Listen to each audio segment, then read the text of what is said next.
Hey guys, the Superhero Bibliophiles episode you're about to listen to was originally part of the Superhero Cinephiles Book Club, an exclusive Patreon subscriber show I used to run a few years back.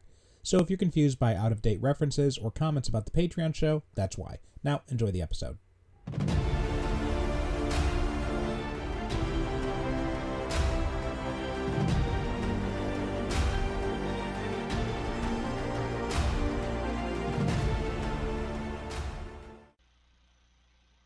Welcome to the Superhero Cinephiles Book Club. This is the exclusive Patreon podcast for subscribers, so thank you for your support. And today I'm joined by a guest who's been on the main show a few times and is going to be coming on very soon. And the movie he has to come talk about is very much related to this, so I said, well, let's do this comic book as well. That comic is going to be Maximum Carnage, and that guest is Liam Kerrigan. Liam, how you doing? Good, thanks. I'm looking forward to talking about this today. One of my earliest comic book memories, to be quite honest. Well, that's a good place to start. Before we jump too much into this story in particular, because we've had you on to talk about Superman before. So, what's your history with Spider-Man? Right. Well, basically, I remember when I was I was 8 years old. I got a Sega Mega Drive, or Sega Genesis, as you would call it in the US, for Christmas. And one of the games that I picked up quite early on was Spider-Man versus the Kingpin, and that was what got me into the character. And then later on, I caught reruns of the '60s Spider-Man TV animated show.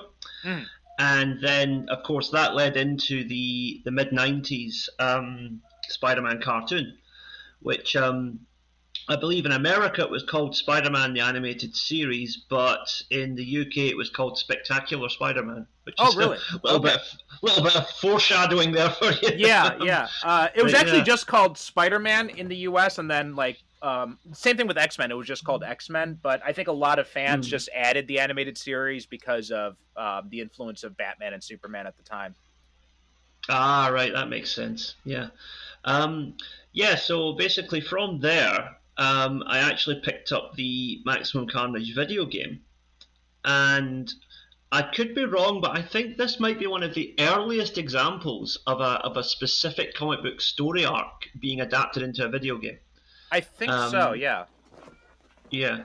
So I played the game, and I thought the game was excellent, so that made me pick up the comic book, and I realised the comic book was even better because a lot of the stuff that kind of had to be streamlined for the game is more fleshed out in the comic book, so you get more of an idea of the type of character Carnage is. He's not just this boss character, there's actually quite a lot of depth there. Mm-hmm. Yeah. So I'm just double checking the dates on here because I know Death and Return of Superman came out around the same time, but I'm just double checking the dates on that. So it looks like they came out the same year, both in '94. Yeah.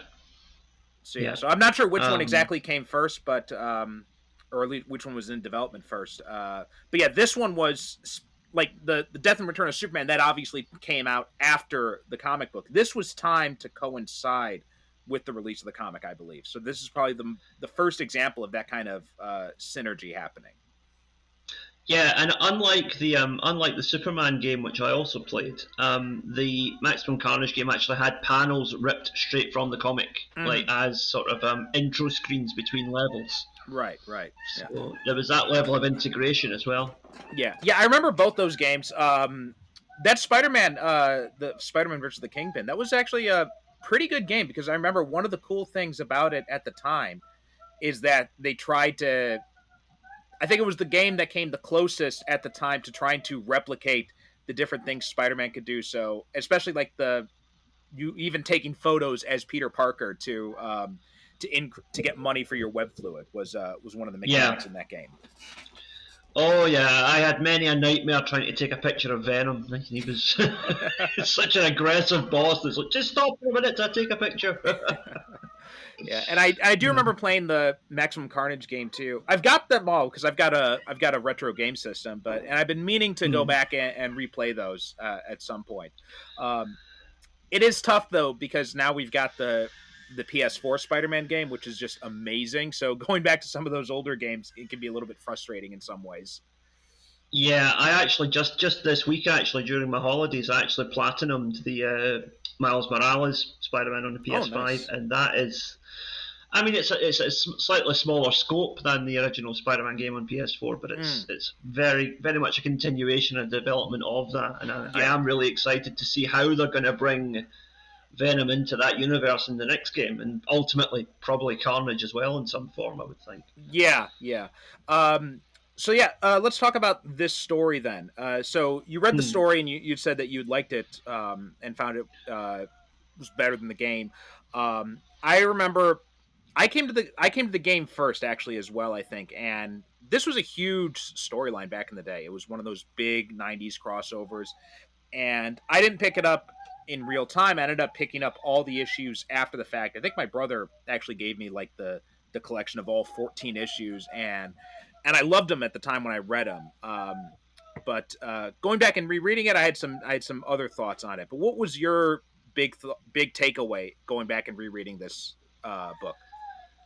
Well, it's interesting how, like you say, yeah, the I think because I was only like maybe 12 when I read it the first time, a lot of the violence of it, this kind of visceral violence of it, was just kind of like, oh well, it's just bad guys being bad guys. But now I'm Mm, like, Jesus, they put that in a comic book, you know? It's like really quite. Some of it is really quite extreme, and looking at it as having looked at a wider range of comics now and seen how different characters interact with each other, Carnage basically stands as a case study of what would happen if the Joker got superpowers. hmm Basically, is how I kind of look at it, because he has that insanity.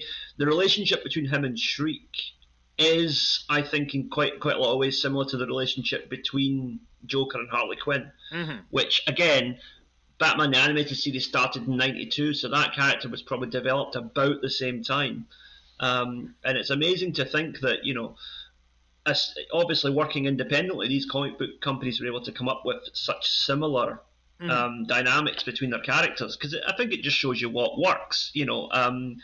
Abusive relationships were a major touchstone and still are a major touchstone in society, and I think that the abusive relationships between the Joker and Harley Quinn and Carnage and Shriek are you know, quite a good sort of measure of that. I think good comic books is a bit like good Star Trek. hmm It takes a real life thing that we're all well aware of and tells a story about it in the context of the characters and the heroes that we know. You know, um, and I think that's where it makes it a bit more accessible to people who maybe don't want to talk about those issues directly in real life. hmm Yeah, so a few Yeah. things you said there I want to touch up on. The first is the Mm. similarities between Carnage and the Joker. I definitely picked up on a lot of that because this was the time period where they had given the Joker a much harder edge to his character. So, this is after The Killing Joke and The Dark Knight Returns, two books that probably arguably did a lot in that respect. Um, and it does feel like he's created as kind of like a reason to give Spider-Man his own version of the Joker. I mean, he's had characters like the Green Goblin before, but there's a lot more nuance to the Goblin, especially the Harry Osborn version, who dies right before this storyline. Um, Yeah. whereas the Carnage is just pure chaos, right? He's just pure chaos and violence. So he's just and and then the point about Shriek, I'm not sure that they were necessarily developed independently because Batman started coming out in '92. So they would have definitely had an opportunity to see Batman the Animated Series and to see Harley Quinn before this Mm. comic book was conceived. So I think it's very probable, probably more than probable, I'd say, that Shriek was created to give Carnage kind of like his own version of Harley Quinn. Mm. Right, that's interesting because I think, of course, being in the UK at the time, we got all the stuff about 6 months to a year after the US. Right. So, in my mind, I remember the two of them coming out about the same time, but obviously, Batman must have had that slightly earlier lead time in the US. So, Mhm. yeah. Yeah, and one of the points of this comic book. So I want to talk a little bit about the credits here. So it was written by Tom DeFalco, Terry Kavanagh, David Michelini and J.M. DeMatteis, penciled by Ron Lim, Alex Saviuk, I'm probably mispronouncing that, Mark Bagley, Tom Lyle, Sal Buscema, and Scott McDaniel. Now, I know Scott McDaniel, like the book I have is the Epic Collection. That also includes a one-shot comic book, which is unrelated to the Maximum Carnage storyline. It's Spider-Man, Punisher, and Sabretooth Designer Jeans, I think is what it was called. And I don't think that... I know McDaniel worked on that one. I don't think he worked on the main run. So I'm not sure who had done the writing on that one. It might have been Michelini. So one of those writers may not have done the Maximum Carnage aspect of it, just as a, as a note to anybody who's a stickler about those things. But what's your feeling on Carnage in general as a character?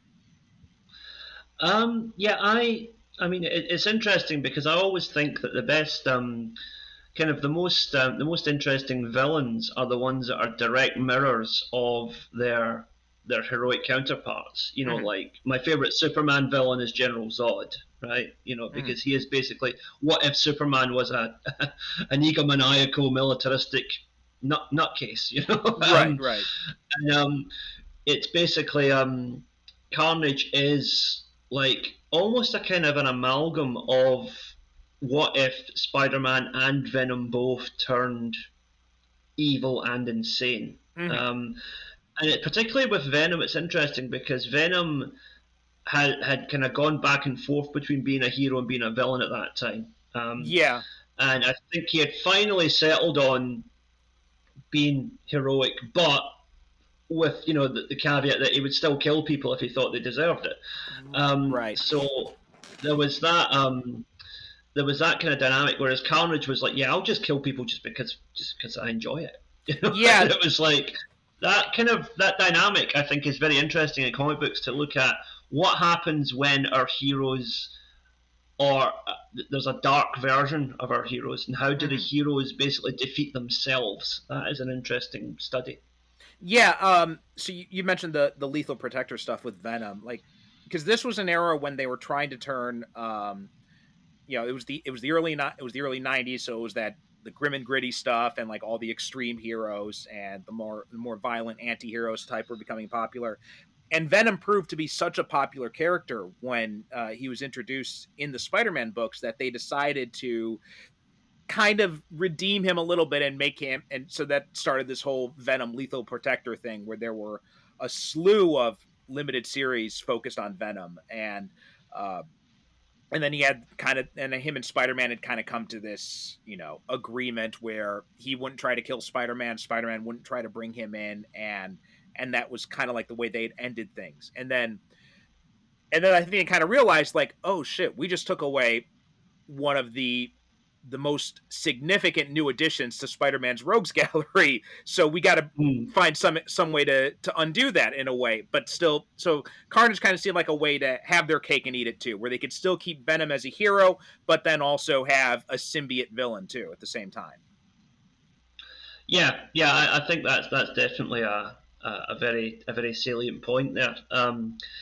Yeah, the whole dynamic between Carnage and Venom, because there's also like the kind of almost like the sort of father-son aspect, because Carnage was initially created as like a sort of an offcast of part of Venom's symbiote.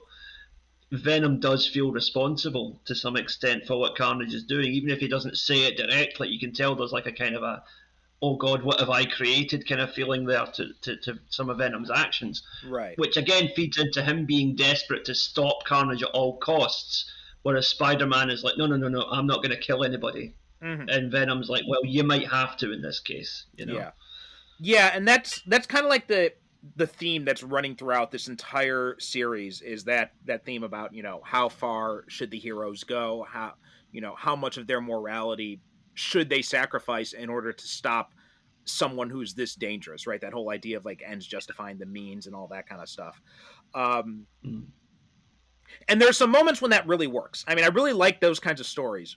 One of my all-time favorite Superman stories is What's So Funny About Truth, Justice, and the American Way, where Superman goes up against the Elite, who's like this new ultra-violent group of superheroes, and if you've seen Superman versus the Elite, that was basically an adaptation of that storyline, and Mm. that story perfectly cemented to me, who Superman is, and like why he's important and why it's important to have characters like him. And it's not to say that I don't think we should have characters like the Elite or Venom. They're fun in their own ways too, but I think you also need that counterbalance to them as well. Um, and this was kind of like that for Spider-Man. It was kind of a response to the grim and gritty trend of heroes becoming more extreme. Like even Batman had become they'd already done this a little bit at DC with Batman by having the Nightfall, Night Quest, Night's End story arc, where Mm. Bruce gets his back broken by Bane, and then John Paul Valley takes over and becomes a more violent, extreme version of Batman, complete with very 90s-esque, armor and everything like that. Superman, to a lesser extent, did that with the Eradicator portions of the Reign of the Supermen storyline, and then this was kind of like Spider-Man's turn to do the same thing and kind of see and it was kind of like J.M. DeMatteis, who's one of the writers, he has said that this story was kind of intended as a push back on that, right? A way of saying Mm. Spider-Man should be pushing back against that kind of cynical, nihilistic attitude that a lot of the other heroes and a lot of the fans at the time too were desiring. Mm. Yeah, I would totally agree with that, and I think that's one of the important differences, and one of the issues I have with a lot of the modern day depictions of these characters is the idea of for example, recent Superman movies. They're like, let's make Superman a dark, kind of angsty, Mm-hmm. almost grim character. No, you have other heroes who have a similar power set who can do the dark angle. You don't need to make Superman as not dark. Right. In the same sense, Venom allows you to explore those aspects with someone with a similar power set to Spider-Man, but you don't have to go and make Spider-Man dark or evil or a killer. So I think that's the important distinction here, is that having Venom and Spider-Man allows you to explore that full spectrum, but at the same time it allows Spider-Man to stay true to who he is. And I think, unfortunately, recently that's something that DC have lost when they've been trying to make everybody like Batman. Well, I don't think I want to push back a little bit on that, because DC seems to have righted that ship, and especially in the comics area, right? They've got Philip Kennedy Johnson and Tom Taylor doing some of the best Superman stories of the past 20 or 30 years. So I think that ship has kind of sailed with DC, and now you've got James Gunn doing Superman Legacy, where he's intent on making it much more akin to the hopeful Superman. So the whole Snyder approach, the New 52 approach, that ship has definitely sailed with DC. Just to push back a little bit on that, as with a correction.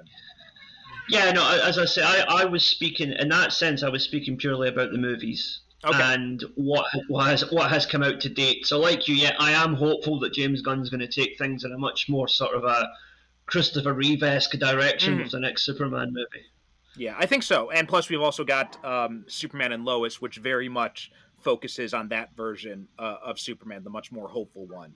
I just saw the latest episode of that, and it was that show continues to be, one of the best depictions.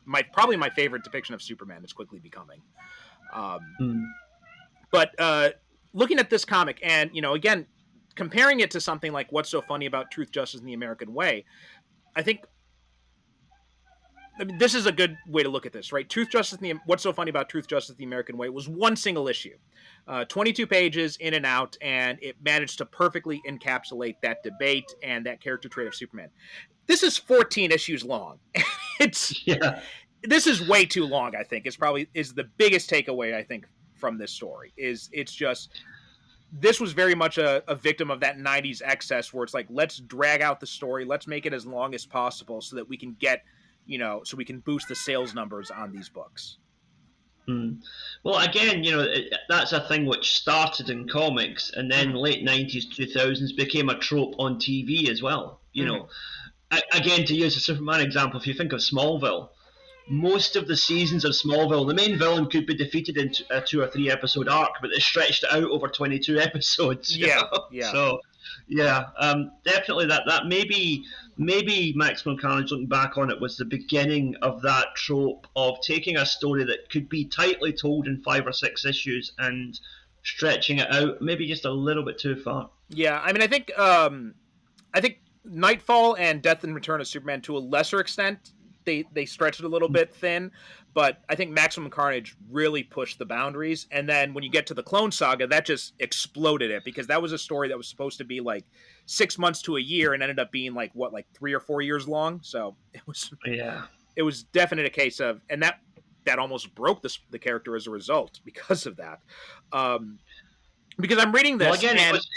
and I didn't read this all in Yeah. one setting. I read this over the course of about a week. And as I was reading it, I was noticing that there was a pattern that started to emerge where Spider-Man would encounter Carnage and Shriek and their families, and then they'd fight it out, and the villains would get away, and then the heroes would kind of regroup. They'd have a moral debate, and then it just rinse and repeat. And then it seems like every time we had this, the only real difference is that now we get a new character added to the mix, either on the villain side or the hero side, or both. Yeah. Yeah, I mean, it's funny that, but the formula you talk about, in some ways, it almost reminded me of like a kind of a Power Ranger episode where, like, the heroes show up, fight the bad guy's like, oh, I'll get you next time, and then disappears. Mm-hmm. And then, like, you have, like you say, a bit of moralizing from the heroes, and then you go back and do the same thing again, and it's, yeah, I definitely see where you're coming from on that. Yeah, and I don't think that was another problem with this, is that, so it's the length and just like the sheer number of characters that end up getting roped into this, because we've got I got to look up the actual numbers of the characters. I kept forgetting how many characters end up showing up in this thing. And then I was getting to one point and I'm like, oh my God, I completely forgot that Iron Fist is part of this. Yeah. Yeah, I mean, you've got characters like Iron Fist, Firestar. Then on the villain side, you've got ones like Carrion and Demogoblin, who didn't really do much beyond this series. And it's kind of interesting to see them all just kind of thrown into this mixer, because those were the characters of the day, if you like. Yeah. So, trying to find Maximum Carnage. So I know we have, obviously we have Spider-Man, Venom, Black Cat.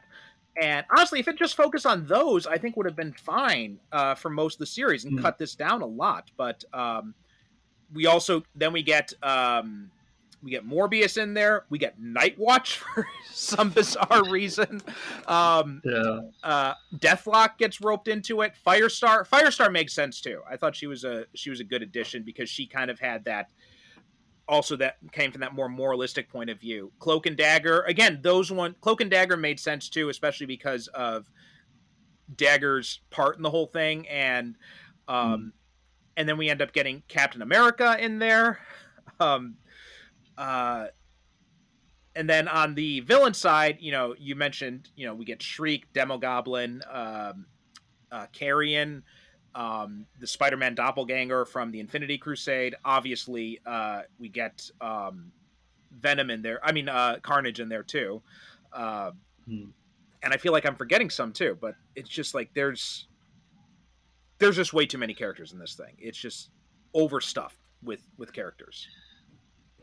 Yeah, and the other thing is that I think personally, for a good hero story to come through, the heroes have to be outnumbered and up against it. Whereas in this, I think there's about twice as many heroes as there are villains, and it's like that.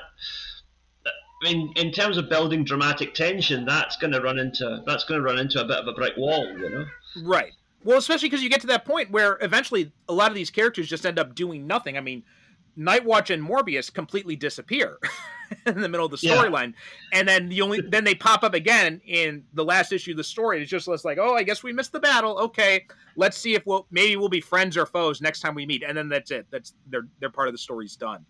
Iron Fist just randomly pops up in here, and he doesn't really have a whole lot of reason to be in it. Deathlock as well. I mean, one of the best moments is that there are characters who do make sense. Like, I think Cloak and Dagger makes sense. Firestar makes sense. Black Cat, Venom, those all make sense.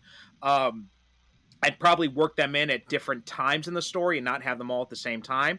But it's and that Captain America scene when Spider-Man, that's one of my favorite moments in this. Probably my favorite moment in this book is when um, Spider-Man's down. He's just been beaten up, and he's like on his last legs, and all of a sudden Cap shows up, and he's like, "You need a hand, son. Uh, Yeah. looks like you need it." And and that was like that's just a great that moment is seared into my memory. Yeah, it's like when I reread that earlier this week, it was like I was almost like sort of hearing the Captain America music in my head. I was like, this is a Cap moment. This is exactly what he would do, you know. Yeah. No, I mean definitely a Captain America cameo is always welcome, but yeah, there are just too many characters in this. Yeah, and I get the point, and I understand the point of it was I think part of it was trying to push back on because a lot of these heroes were characters that popped up in the 90s. Like this was a new version of Deathlock. Morbius had obviously been around since the 70s, but he had gotten a new series in the 90s. Nightwatch was kind of like Marvel's answer to Spawn at the time. So I think part of it was they're trying to get the spotlight on some of these characters for their own books, but also to contrast Spidey to these other characters. I think was also part of the intention as well. But it's just I think they overdo it. Yeah, yeah. I think like you say, a good tight story should have 3 or 4 heroes against I think probably 5 or 6 antagonists is the kind of the way to go. I mean, case in point, to go way back, Superman 2. Mm-hmm. You've got one hero against 3 villains. I think that the stakes are high enough there that works from a storytelling point of view. I always believe that the villains should either be hugely more powerful or should outnumber the heroes to create that sense of like how are they, because the heroes are going to win in the end, right? Because it's comic books. But you have to think like, well, how are they going to do this? Because this looks like a no-win scenario. Right. And the one problem with Maximum Carnage is it never looked like a no-win scenario. It was just like, as soon as they all just kind of click, Carnage is going down, and that's it, Mm-hmm. And they kind of, it felt like they ran out of ideas for how they could defeat it because they do the standard things with like the sonic weapon or Firestar's heat beams, and it seems like it's close, but both times Carnage is able to overcome that. It's like, oh shit, what do we do now? And then they got to a point where it's like, well, crap, we don't know how to end this. So then we get the good bomb out of nowhere, and I'm just like, okay, this is a little bit too contrived now. Yeah. Yeah. You could have cut back on some of those other parts of like these repetitive battles and showed them, developing this technology or something. Instead, this pops up out of nowhere, and it just says in the caption, it was Spider-Man's idea. I'm like, well, then how come we didn't hear anything about this before? Yeah, I mean,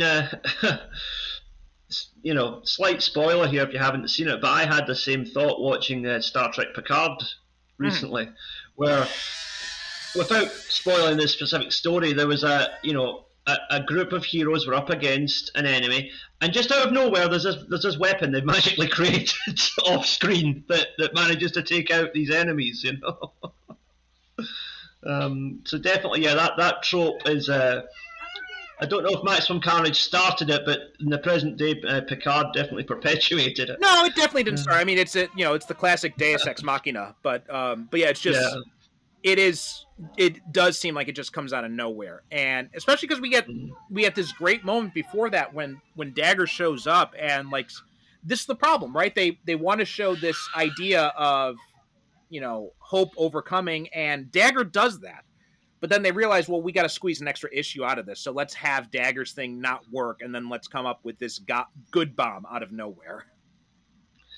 Yeah, I think. Plus, there's also the issue that if it's a Spider-Man and Venom team up, you can't really have Dagger showing up and saving the day because then it becomes a Cloak and Dagger story, right? Which is not a bad thing, but when you've marketed it as Spider-Man and Venom versus Carnage, it has to be Spider-Man and Venom that figure out the way to win the day. So yeah. And that's one of the big problems is you end up introducing all these characters, and it ends up distracting from that central theme, which is supposed to be Spider-Man and Venom's different ideologies butting up against each other, and kind of like, what do you do in this situation? And again, they have moments when the story gets it, like Mm. when the heroes are stopping the mob of people from going to extremes. But then they keep undermining that point by then saying, like, well, then Shriek is just going to power harder, I guess, or something. Yeah. Yeah, well, one thing I will say though is I do wish that after Maximum Carnage they'd done a bit more on Shriek, because Shriek was a really interesting character. I thought that she really brought something different, um, because there were not. I mean, obviously, female supervillains were nothing new at the time. You had plenty of them, but Mhm. I think she was an interesting dynamic, because like most villains believe in their own mind that what they're doing is right, which is why they do what they do. Yeah. But she was just like, no, this is chaos, this is murder, and I'm all for it. I thought that was a really kind of different take on the sort of supervillain mentality.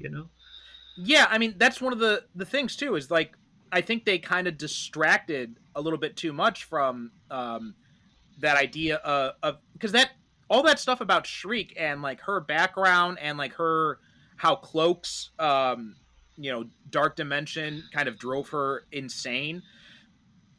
That's a lot more interesting to me than seeing the heroes and villains fight again for the umpteenth time, only for Spider-Man and Venom to argue about how far they should go. I would have liked to see Mm. more of that, like less of these ancillary characters and more about how Cloak's powers drove Shriek to this extreme. And then that would also be interesting more to reflect more on Cloak's side and show kind of like and that's also a good thing in Spider-Man's column, because it's showing how, well, if you go to these extremes, there's going to be consequences to it as well. Yeah, yeah, absolutely. And also that, like, the amount of kind of background research that you have to do on this comic to get who all the characters are and what they're all about. Mm-hmm. Um, I at the time, as like you, I played the game first, then I read the book, so like, I had a rough idea of who these characters were. But going back into it, this week, I had to spend quite a bit of time on Wikipedia. Like, okay, who exactly is Carrion? Who exactly is Demogoblin? Mm-hmm. How is he different from the Hobgoblin? And who is where does this Spider-Man doppelganger come from? There was a lot of deep dive stuff that I think that overall I think it's a good story, but I don't think Maximum Carnage is perhaps the most accessible Mm-hmm. story for people who just want to jump into a Spider-Man and Venom story. Well, I mean, Um, right from the beginning, you get all this stuff that is going to be that is so steeped in 90s Spider-Man comic books. Like, it opens with the death of Harry, the funeral of Harry Osborn, yeah, and talking about his whole battles with the Green Goblin. And there's all this continuity there that's wrapped up in that. You've got the Molten Man as is showing up in a suit there, and you're like, what's this big? If you don't know about the Molten Man, then you're looking at this and you're like, what is this big gold guy doing here in a suit? um, and then you've got the whole thing yeah, with Peter's parents, right?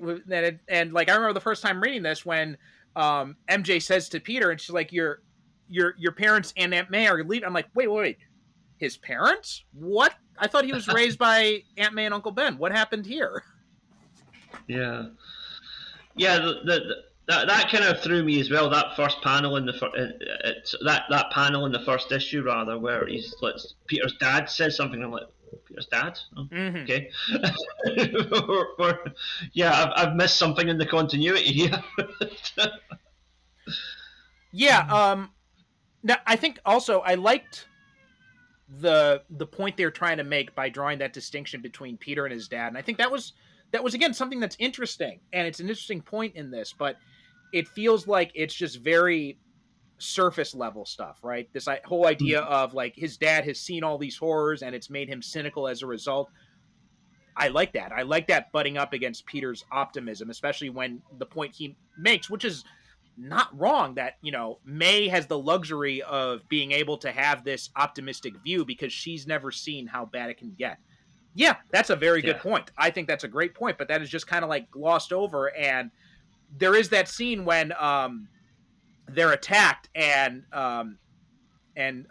Richard knocks the guy out with a piece of wood, and then he says to May, he's like, look at him. You think you are? How's your understanding going to work on this guy? Again, good point, but it's dropped. Mm. It's never picked up Yeah. again.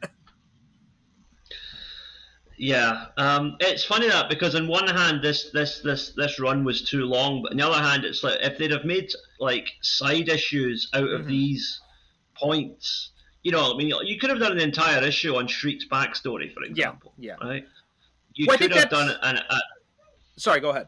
sorry, yeah, I'm saying, and you could have done like a sort of a recap issue of how these, you know, it's just like, you know, Shriek and Carnage are like, oh look, there's the doppelganger, and then like, oh look, there's a demo goblin, and you're like, it would have been good to have a bit of background as to why those villains were there at that time, not particularly doing anything, and just like, yeah, okay, Carnage, I'll join your gang, you know. Yeah, it's just everybody just happens to turn up at the right time in the right spot. Yeah. That's fine if it happens like once or twice or something like that. But when it happens like almost every single issue, because a lot of those early issues, it's just like, oh, here's Carrion conveniently coming out of the sewer right after the villains walk by. Here's Demo Goblin just, happenstance flying along nearby. Here's the doppelganger Spider-Man in an alley just waiting for Carnage and Shriek to find him. Even Shriek, right? She just happens to be in the cell right nearby when Carnage breaks out. All of this stuff is a little bit too convenient for all these characters just possibly turn up here.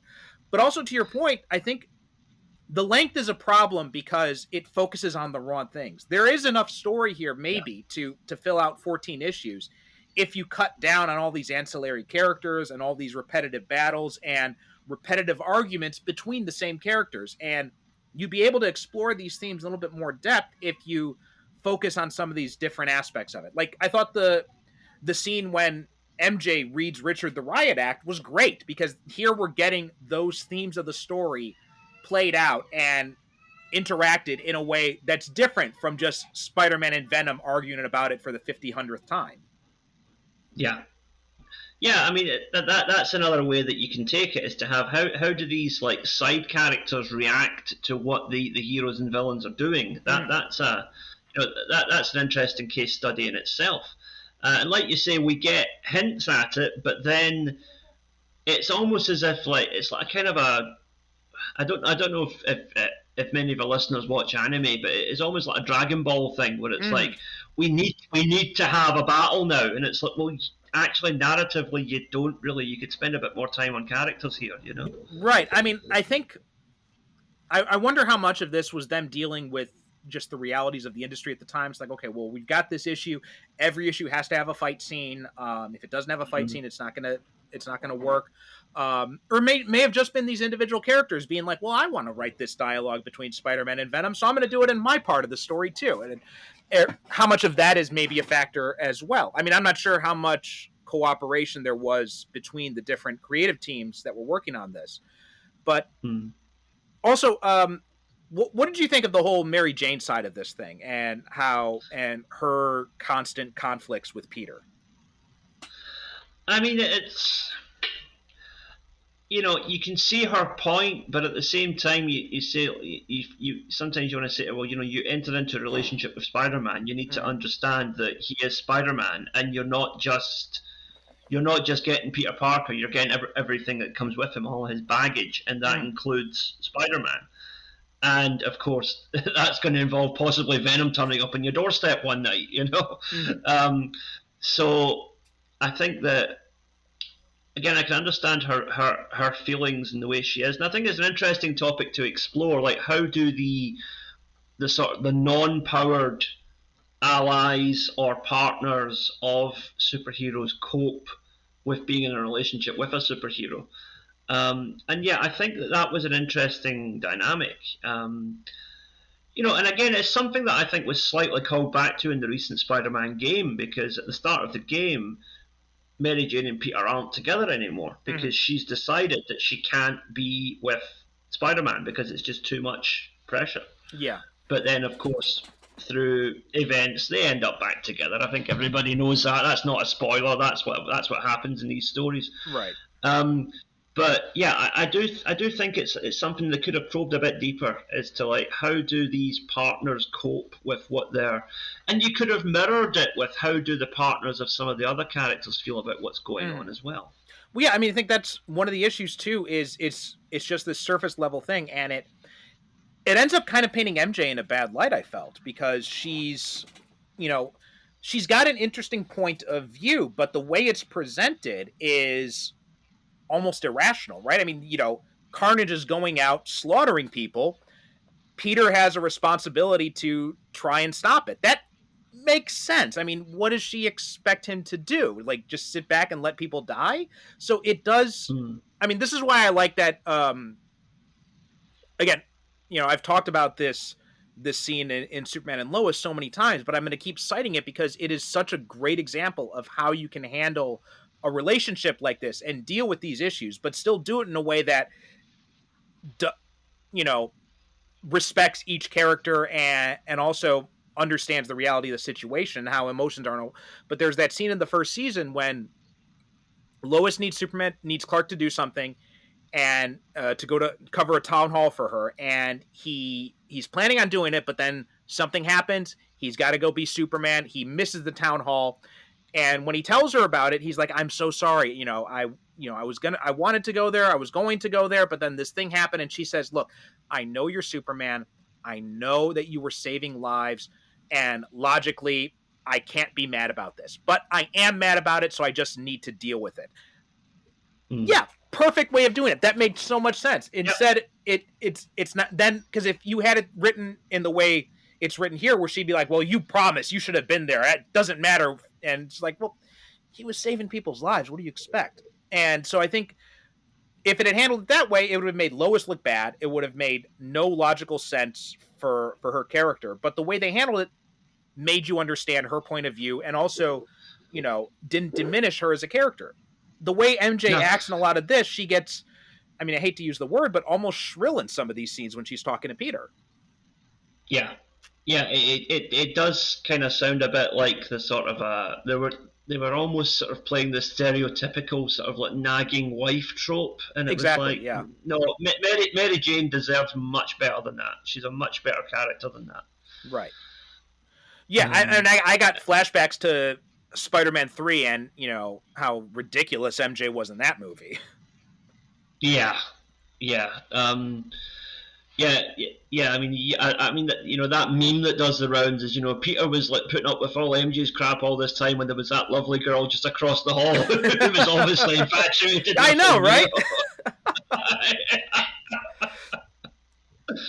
Yeah, but also, talking about the character's psychology and things that focusing on the wrong things. This whole idea of Carnage and Shriek trying to build this family of sorts out of these psychopaths. There's an interesting psychological component there that gets lost and it just feels like they're playing house, and it almost gets ridiculous at a certain point. Yeah, absolutely. I mean, that was going back to Shriek, that was one of the interesting things about her. Was that, she was evil, she was a villain, unquestionably. But there was also this motherly aspect to her, which, for example, when they first encounter the doppelganger, Carnage is like, "Let's squash that spider," and Shriek's like, "No, he's cute." In a second deranged sort of way, but he's cute, so let's keep him. And it's like, no, she actually saved his life in that sense, because like Carnage was ready to just whack him there and there, but Shriek had that still had that sort of motherly thing, even though she's an insane supervillain. It was quite an interesting sort of a sidestep in the character's arc, Yeah, and that would have been interesting to explore in some more depth, especially because we do get that. I love this moment at the end where Carrion totally buys into this, this family thing, even to the point where he calls her mother, and when Shriek freaks out, she's like, "Get this straight, I'm not your mother," right? And then she blasts him, and I'm like, okay, good. This is something that I would have liked to see explore more, and how like the realities of when does it go beyond just playing house and all that kind of stuff? Like all that would have been a lot more interesting to explore than some of the stuff we got. Yeah, definitely. Yeah, I mean, it's thankfully that's something that I do think we'll talk about later with the movie adaptation. I think that Shriek definitely was much more fleshed out as a character in that movie, and I think they gave her a lot more. I don't like what they did with her in the end, but they did give her a bit more of a presence in the movies universe than they did in the comic book. I mean, I'll talk about this later, but one of my issues with that was just, okay, we've got this supernatural angle where we've got this Venom is like the weirdest thing in that universe that we've established, right? Yeah. Where, this symbiote comes from outer space and it gives him superpowers. Okay. But then all of a sudden we get Shriek, who mysteriously has powers as well, and we never get any sort of real explanation as to why. And it just it feels very out of sync with the rest of that movie. But that's another story. And two, with this crossover, I mean, yeah, I mean, I'm not sure if I'm probably just going to be repeating myself now, but it's just that I like how there are some characters who have some push and pull with this as well. Like where Black Cat, at one point, she thinks, no, Venom's right. Like we've got to do something about this. And Cloak too, right? He's kind of like struggling with it as well, where he wants revenge for what Shriek did to Dagger, but at the same time, he's also conflicted because he's responsible for Shriek in the first place. I mean, that's the thing. It's like that's where this story works in the sense of bringing the brighter characters like Spider-Man and the darker characters like Cloak and Venom together, because you do have that dynamic of the light versus the dark, and how dark do you have to go to defeat like the ultimate dark villain in Carnage? Yeah. And I really do think that, like you say, Cloak and Venom, even if you were to streamline this story, those two characters still have to be in there. I think so, yeah. What they bring to it, absolutely. And it's a shame the Cloak and Dagger TV show never really worked out, because that could have, set the scene for a brilliant cameo in the Venom movie if you would have had him be part of Shriek's origin in the movie as well. Well, that would definitely not have been possible just because of the rights issues, but yeah, I mean, I think at the end of the day, it's an interesting artifact to go back to. Like, you think about some of these stories from the 90s that at the time kind of got a bit of a mixed reception critically, like The Death and Return of Superman or Nightfall, Maximum Carnage. Whereas I think over time, people tend to have a more positive view of looking back on Death of Superman and Reign of the Supermen. Nightfall has gotten very much more positive reception, also with, apparently my daughter disagrees though, but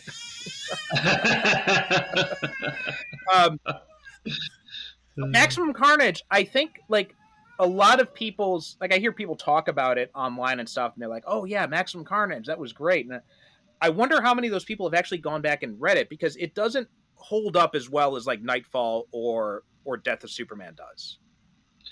No, I would agree with that, and I think the reason for that is the kind of baked in nostalgia is that you kind of, in 1992 nobody had heard of Carnage, right, outside of comic book readers.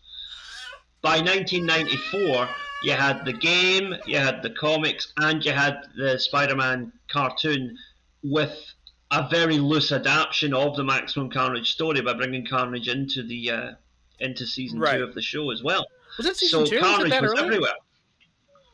Yeah, it was really? It was part of the neogenic thing where was that? I thought that Spider-Man was season. I thought that came in season 3 or 4. No, I'm pretty sure. Okay, I might be wrong. I mean, but I remember it was like you had like Dormammu and then Dormammu led to Carnage getting the symbiote. So then Venom had to come back in order to take out Carnage. Then you had the team up of Spider-Man. I think that was in the. Yeah, I'm pretty sure that was in the. Yeah, season 3 that was in. because the All right. Neogenic Nightmare Okay. wasn't Stand corrected. the Dormammu stuff was in the Sins of the Father stuff that came in season 3. Right. I've got those two. I've got those two mixed up. Yeah, you're right. Yeah. Because the original Venom saga was season 1. That was it was like the end of And season 1, if I'm not mistaken. Yeah, a 3-parter, if I remember right. Yeah. But anyway, like the fact that you had all these different adaptations, comic, video game, and animated, all coming out at the same time. Mm-hmm. Like, I think a lot of people when they speak fondly of Maximum Carnage as in nostalgia terms, it's not just the comic book they're talking about. They're talking about playing the game. They're talking about watching the cartoon. They're talking about the action figures. Because I had all the figures as well. Oh yeah.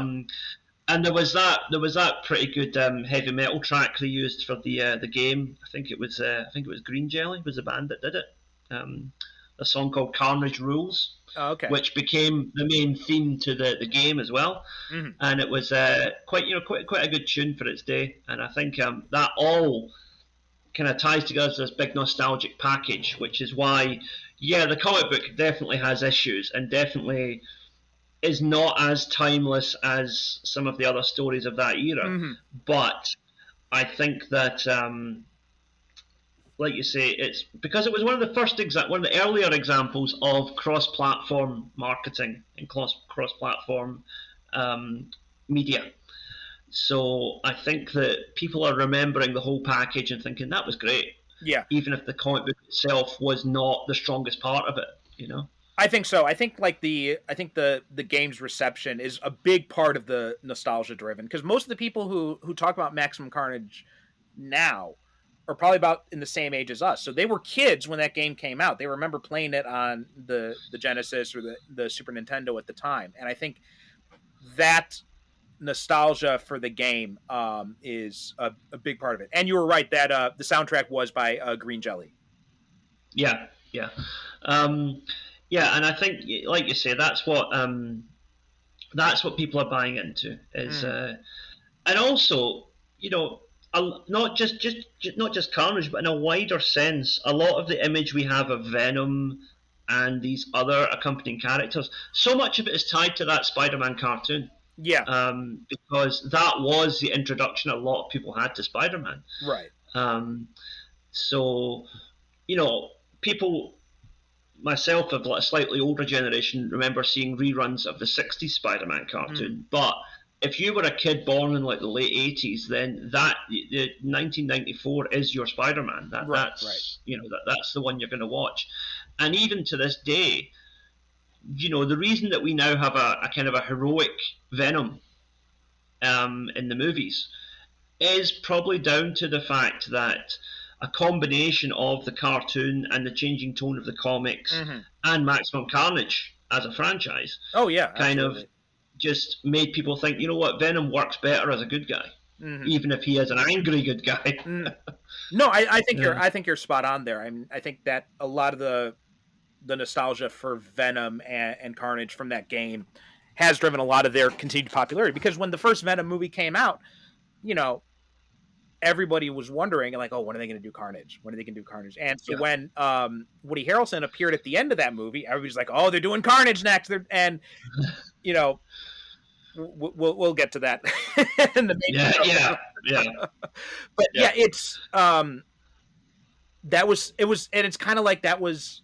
It seemed like that's what Sony, especially like Sony's been obsessed with the idea of doing Venom ever since, right? Because they forced Raimi to use him in Spider-Man 3, and then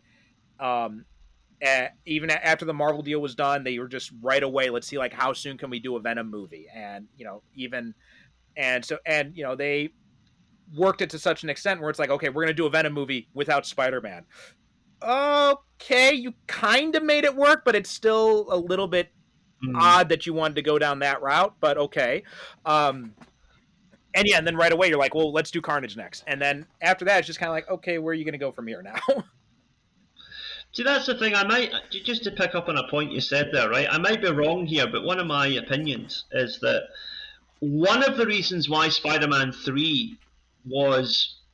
Now, that movie had a lot of issues, but one of the things that I think annoyed a lot of fans was the fact that they made Venom just a straight-up villain. Hmm. There was no nuance to that character. He was just he was basically Carnage, Hmm. but in a Venom suit. And I think a lot of people were like, "That's not Venom. Venom is the lethal protector. Venom is a dark hero. You've just made Venom a goon, and that's not how he's supposed to be." I mean, to be fair, I think it's because Raimi was going mostly off of Venom's early appearances, where he was very much, Mm. that kind of character, very much obsessed with, Oh yeah, getting yeah. Spider-Man any means possible. So I understand why they went with that route for that movie. It made sense. Surprisingly, it's not actually what I we talked about it a while back on the show, but so there's no need to rehash Mm. that. But I think there's some good elements in that movie. I don't have such a problem with Venom per se in that movie. I think it's just too much of it is what the biggest Mm. problem is. But yeah, you make a good point though, where most people's interpretation of Venom is more like the what happened to him in the years since. So it's in a way, it's kind of like if you're going to do a Superman movie that focuses on the Golden Age Superman. A lot of people are going to be like, "Well, wait, what Mm. is? Where's all the other stuff we know of as Superman?" Yeah, yeah. Yeah, and of course the problem is as well that okay, you can do the earlier Venom, but that movie leaves no scope for a redemptive arc either, Right. which is the problem. Mm. If you'd have left Venom alive at the end of that movie, even in your own head canon, even if it never happens, you can be like, well, eventually he's going to become the good guy that we know. Right. Right. But like the way that movie was sort of one and done with him, it just made it clear, no, he's a disposable villain and he's not coming back. Yeah, and which it makes all the more interesting because I believe after the movie came out, Sony was actually trying to work with Topher Grace about doing a solo Venom movie too. So do wonder how they would have made that work. It would have been interesting to see it because I really like the design of Venom in that movie. Mm. I think it's definitely I like the kind of the sort of the more it's much closer to the way Spider-Man looks. I think it's an Yeah, interesting I thought it was an interesting thing, and like the way Topher Grace basically played Brock as more of a dark version of Peter Parker. I mean, I know he wasn't Eddie Brock in the comics, but I kind of liked what he was doing with his take on that character. Yeah, yeah. It was interesting. It's a shame we never got to see more of it, but Mm. yeah. But I'm still hoping we're going to get a Spider-Man Venom team up movie eventually. I don't know how they're going to make it happen, but I do hope eventually we get it. Yeah. Another thing too about taking it back in Maximum Carnage, I think this whole idea of Shriek infecting everybody, it's a nice idea, but again, it's just another one of those things that I think is just kind of it would have been a lot more interesting to play with that more. Like show Mm. instead of just doing it in this very kind of superficial way. Especially like, we don't really get much about how her powers are affecting the heroes themselves. And I feel like that's something else that would have been worth exploring too. Yeah, because you've got heroes who are more prone to anger than others, and if you'd have seen them being visibly more agitated than like calmer heroes like Spider-Man or Captain America, that would have made a lot of sense, I think. Right. But like you say, they never really gave us that nuance. Okay, so I think that's pretty much all we have to say about Maximum Carnage. I mean, I think in retrospect, if you've never read this story, I think it might be a bit of a slog to get through. But if you were a fan of the video game or if you read it when you were younger, it might be worth a reread just to kind of see what parts of it work and what parts of it don't hold up as well. Hmm. What I would say as well is that there are, if you don't want to sit down and slog through it, there is a YouTube channel, I think, Comic Storian. He does like dramatic readings of comic books, and there is a Maximum Carnage on there. It's only an hour long, but it covers all 14 issues, Oh wow, okay. and that's a good accessible way for people who want to just get the story, but don't have the desire or the time to sit down and physically read 14 comic books. Yeah, I mean, because it's long. It's a long book. I mean, this is you know, it's I'm looking at the total page count now, and we're looking at about 300 plus pages. So Yeah. it's not a small book. This isn't like an afternoon read or something like that. This is going to take you some time to get through if you want to read the whole thing.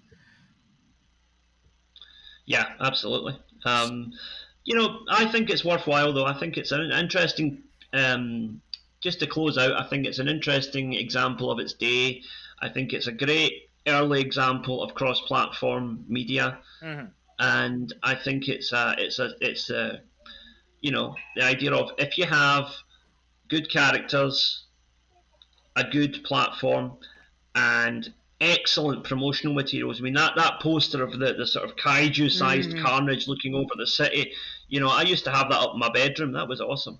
And I hope that, you know, that people look at that and think, yeah, Maximum Carnage was an interesting thing. Mm-hmm. The comic might not have been perfect, but the whole package was definitely worth its time. I think it was good. Yeah, it was a really interesting time in comics, and as a artifact of that time too.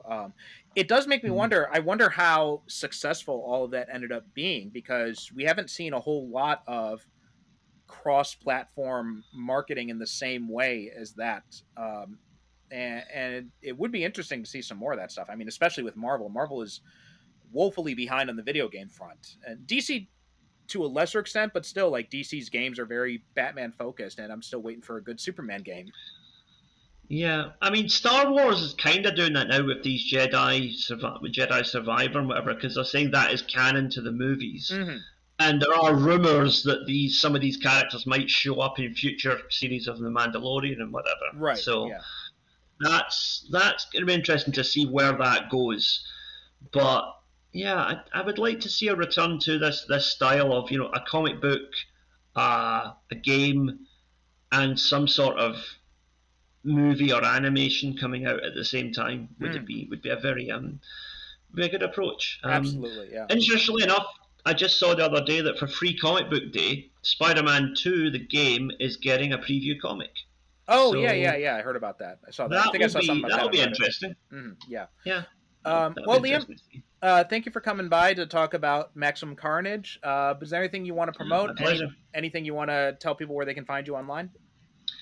Yeah, if anybody is interested in football or soccer, as you guys call it, I do a couple of podcasts. I am Wednesday afternoons. I'm a regular guest on Celtic Down Under, where we talk about Celtic Football Club and what they're doing. And on Tuesdays, you can find me on A Celtic State of Mind. Both of these channels are on YouTube. Go and give us a listen. Even if you're not a Celtic fan, you might find something in there to take away, because we talk about the wider issues of international football, soccer, as well as what's affecting Celtic. Okay, great. All right, we'll have links to that in the show notes. So, thanks for coming by again, Liam. And we'll have you on soon. Pleasure. I mean, depending on how the schedule works out, the people may have already heard the episode where you come on to talk about Let There Be Carnage. But at the time of this recording, we haven't gotten that scheduled yet. But we're going to hopefully get that worked out soon. We will, Anyway, yeah. yeah, that does it for this episode of the Superhero Cinephiles Book Club. Thank you so much for your support, guys. As always, superherocinephiles.com is the website, Super Cinema Pod on Twitter and Facebook, on Twitter and Instagram, I should say. And if you ever want to suggest anything you want us to cover on the book club, just drop me a line either through email, superherocinephiles@gmail.com, or leave a comment on the Patreon page, or just contact me on one of the social networks. Thanks again for your support. Thanks for listening, and we'll talk to you next time. Thank you for listening. And as always, good night, good evening. God bless.